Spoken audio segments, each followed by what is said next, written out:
చారుదత్తుడు. చారుదత్తుడు అనే బ్రాహ్మణుడు, ఈయన బ్రాహ్మణ వ్యాపారి, సంచార వ్యాపారి. చారుదత్తుడు అనే బ్రాహ్మణుడు మరియు వసంత సేన అనే రాజనర్తకి. వసంత సేన అనే రాజనర్తకి. వీళ్ళిద్దరి యొక్క ప్రేమ గురించి దేంట్లో ఉంటుందంటే మృచ్ఛకటికం, శూద్రకుడు రాసిన మృచ్ఛకటికంలో ఉంటుంది. ఆ స్టోరీ ఏంటంటే చారుదత్తుడు అనే బ్రాహ్మణుడు సంచార వ్యాపారి, అంటే తిరుగుతూ వ్యాపారం చేస్తూ గడిపేవాడు. ఇతడు వ్యాపారంలో నష్టపోతాడు. ఆ తర్వాత వసంత సేన అనట ఆమె రాజనర్తకి, అదేవిధంగా ఈమె వేశ్య అని కూడా పుస్తకాలు పేర్కొన్నాయి.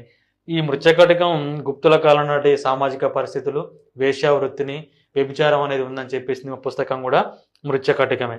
ఇక్కడ వసంత సేన అనట ఆమె రాజనర్తకి మరియు అందగత్తె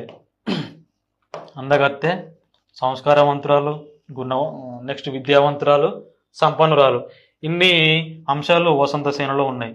ఈమెను పొందడానికి రాజు యొక్క బామ్మర్ది శాకరుడు ఈ వసంత సేనను దక్కించుకోవడానికి సర్వ ప్రయత్నం చేస్తాడు. అయినప్పటికీ ఆమె లొంగకపోవడంతో ఆమె గొంతును విసుకుతాడు. ఆమె గొంతు విసికినప్పుడు ఆమె మూర్ఛపోయి అడ్డం పడుతుంది.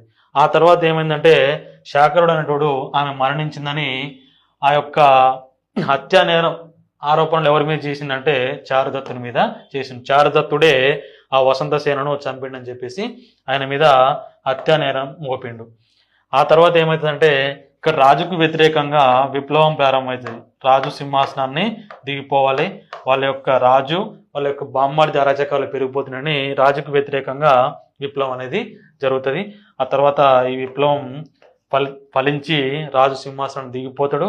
ఆ తర్వాత వసంత సేన అనట ఆమె కోలుకుంటుంది. ఆ తర్వాత ఇతనికి శిక్ష తప్పుతుంది. తర్వాత కథ సుఖాంతమవుతుంది. ఆ స్టోరీయే చారుదత్తుడు మరియు వసంత సేన అనే వీళ్ళ యొక్క లవ్ స్టోరీ. దాన్ని శూద్రకుడు మృచ్ఛకటికంలో రాసిండు.